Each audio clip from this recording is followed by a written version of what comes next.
Welcome back. United States Ambassador to the United Nations Linda Thomas-Greenfield embarks on a three-nation Africa visit this week that will include stops in Ghana, Mozambique and Kenya in an effort to strengthen partnerships with current and former UN Security Council members. Both Mozambique and Ghana are current non-permanent members of the Council, while Kenya's two-year term ended last year. In a wide-ranging discussion with the SABC's Sherwin Bryce-Pease, they touched on focus areas for the trip, which include climate change, security, and the war in Ukraine.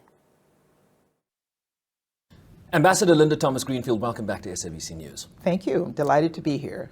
Now, you embark on a three-nation visit to Africa later this week, including stops in Ghana, Mozambique and Kenya, in what your office describes as an effort to affirm and strengthen partnerships with key current and former UN Security Council members. Exactly. This follows soon after the US-Africa Leaders Summit this past December. How do visits of this nature, Ambassador, inform the greater US strategy towards Africa, and what is the underlying message you seek to communicate? Well, first of all, it's part of the strategy that I have had since joining our mission here in New York, and that is to visit newly elected members of the Security Council. So this is not my first trip to Africa. I think it may be my third or fourth since joining the Security Council 2 years ago on the 24th of February. And part of the strategy is, one, to engage Security Council members, to engage them on what their priorities are, so we have a clear understanding as they sit on the Council what is important to them, but also to share with them our priorities. And as for the stop in Kenya, Kenya was on the Council for 2 years. They still play a key role in the region, and part of the stop in Kenya is just to engage with the Kenyans on where they see various situations on the ground in the region, and also to get their assessment of their 2 years on the Council. The message will be one of partnership. As you heard, Janet Yellen will be there, is on the continent right now, in a follow-up to commitments that the President made during the African Leaders Summit. So it is about partnership. It's about addressing economic issues. It's about addressing business and trade issues. And then third, as you know, I have focused a tremendous amount of my career on humanitarian. So I will be focusing on humanitarian issues broadly, but also the impact of Russia's unprovoked war in Ukraine, the impact of that on Africa. The preview of this visit talks about advancing, as you say, shared priorities, among them regional security issues with growing concern about the terrorist threats posed by groups like Al-Shabaab and ISIS-affiliated groups that have now infiltrated far south in the continent, including into the SADC region, most notably, Ambassador, Cabo Delgado in Mozambique. Exactly. What do you see as some of the key issues the U.S. seeks to help in addressing these issues in the region, particularly given the developmental complexities that that region faces? Well, first and foremost, it is to hear out the concerns these countries have and how they would like to lead on addressing the key issues of security in their region, and how we can partner with them to help them to address those issues. And it's not just security. No. It is development, it is humanitarian, it is governance. So we will have a broad discussion in Mozambique and in Ghana, in Kenya, as I've done previously, on how the U.S. can partner with Africa to address those issues moving forward, so that Africans can have a better future for their children. You'll also focus, Ambassador, on supporting what you call African resilience and recovery and mitigating the effects of climate change. A large part of the discussion with the developed North is around the just transition, right? Particularly in helping these developmental states shift away from their heavy reliance and dependency on fossil fuels. Oxfam writes that 70% of climate finance from rich countries to developing states came in the form of loans. How concerned is the United States about the growing pushback we are seeing in some developing countries that are being pointed in one direction with the types of financing that exacerbates already high debt burdens in those countries? Well, you certainly missed saying one point, and a lot of that debt burden has been placed on African countries by China. We don't provide debt to Africans to deal with climate change. In the case of Mozambique, we've given them $25 million recently to address issues in the Cabo Delgado region. I'm going to be visiting an area looking at how we can help them address climate change as well. So yes, the debt burden is significant, and it means these countries end up in a worse place than when they started. And we cannot promote a system that addresses broad climate issues that also lead to burdening these countries with additional debt on their shoulders. So again, I will be addressing those issues in both Mozambique and as well in Kenya. The devastating impacts of the war in Ukraine, particularly as it relates to food security in Africa, is also going to be part of your focus on this trip. There has been huge diplomatic pressure, Ambassador, placed or exerted on Russia at the United Nations, but it's not necessarily having an impact on the ground. This is a war we can all agree must end, right?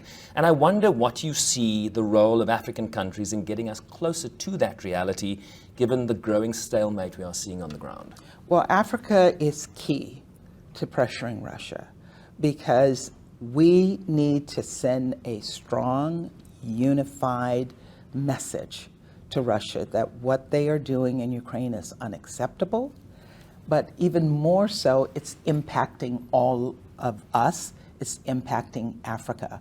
We're seeing food prices increase. When I was in Ghana last year, the price of fertilizer was causing huge havoc in the market.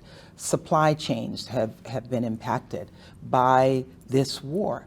And so African voices have to be part of the unified message that we send to Russia, that they must end this war, they must withdraw their troops from Ukraine, and they must honor the UN Charter that they signed on to just like the rest of us. South Africa's International Relations Minister Naledi Pandor hosted Russian Foreign Minister Sergei Lavrov in Pretoria just today and said South Africa desires a diplomatic resolution to the conflict with a need for negotiations that everyone works towards. What do you make, Ambassador, of South Africa's continued friendly relations with Moscow and the minister's position that continues to espouse Pretoria's so-called neutrality? South Africa has the right to determine what their foreign policy messages will be. So I'm not going to question or criticize her message, but what I will say is that we all need to hold Russia accountable. We're not opposed to a diplomatic solution. The president tried to pursue a diplomatic approach with Putin before this war started. It didn't work.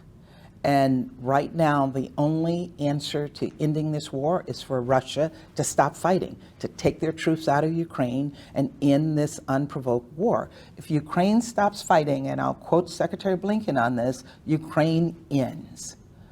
Because Russia will continue to fight until they get a message from every country around the world that what they're doing is unacceptable. What Lavrov is doing is going around the world nitpicking to find countries that will deliver messages of support. And they're very, very few. And So neutrality is not a problem for the United States? Neutrality, you cannot be neutral on the UN Charter. This is not about being neutral on a war between countries. We're not asking African countries to take sides. We're asking them to side with right. And right is to support the UN Charter, to support the territorial integrity of a small country. Because what is happening to Ukraine could happen to any country in the world. And they wouldn't want us to stand on the sidelines and say, we're being neutral. A couple more questions before we let you go, Ambassador. Unlike under the Trump administration, we are seeing a number of senior U.S. officials, including yourself, Secretary Blinken last year, Janet Yellen, the Treasury Secretary, in the region going to Africa. There's always a healthy amount of skepticism from African states, particularly given the competitive nature of Washington's relationship with China and Russia. Is the United States engaged in a strategic battle for greater influence in Africa? We have been engaged on the African continent since the beginning. We were one of the first countries to recognize Ghana's independence in 1957. I'm not new to the African continent. I've spent the majority of my career on the continent of Africa. As I've mentioned, this is not my first trip. This is my third or fourth trip since taking on this role. We have a strong partnership with Africa. We're not telling African countries they can't be friends with other countries. They can't have relations with other countries. What we're about is developing our own partnership, a partnership that is respectful of the African continent and of the people of Africa. And I always say, and I have to say again, we're the only country in the world that has a diaspora from every single country on the continent of Africa. And that's a powerful, powerful tool. Senior U.S. leaders, including up to President Biden, have spoken with greater regularity about the need for Security Council reform, including the permanent representation of African states. How is the United States actually using its diplomatic muscle here at the United Nations to make that a reality? Well, first and foremost, we stepped out strongly in support of UN Security Council reform. It started with a speech that I gave in early September last year in San Francisco, laying out our commitments to move forward very aggressively on Security Council reform. And the world heard from President Biden at the General Assembly High-Level Week that we support a more inclusive Security Council. And how are you moving that forward, Ambassador? I am moving that forward. I am on a listening tour. I met with the G4 last week. I am meeting with the C10. The C10 are the African countries, to hear them out. We're not walking in the door with some pre-cooked idea of what we want. We're listening to other countries about what they would like to see, and then we'll come back to them with proposals that we have, but proposals that include their ideas as well. Final question. President Biden announced at the end of the US-Africa Leaders Summit that he planned to visit sub-Saharan Africa in 2023. It's 2023.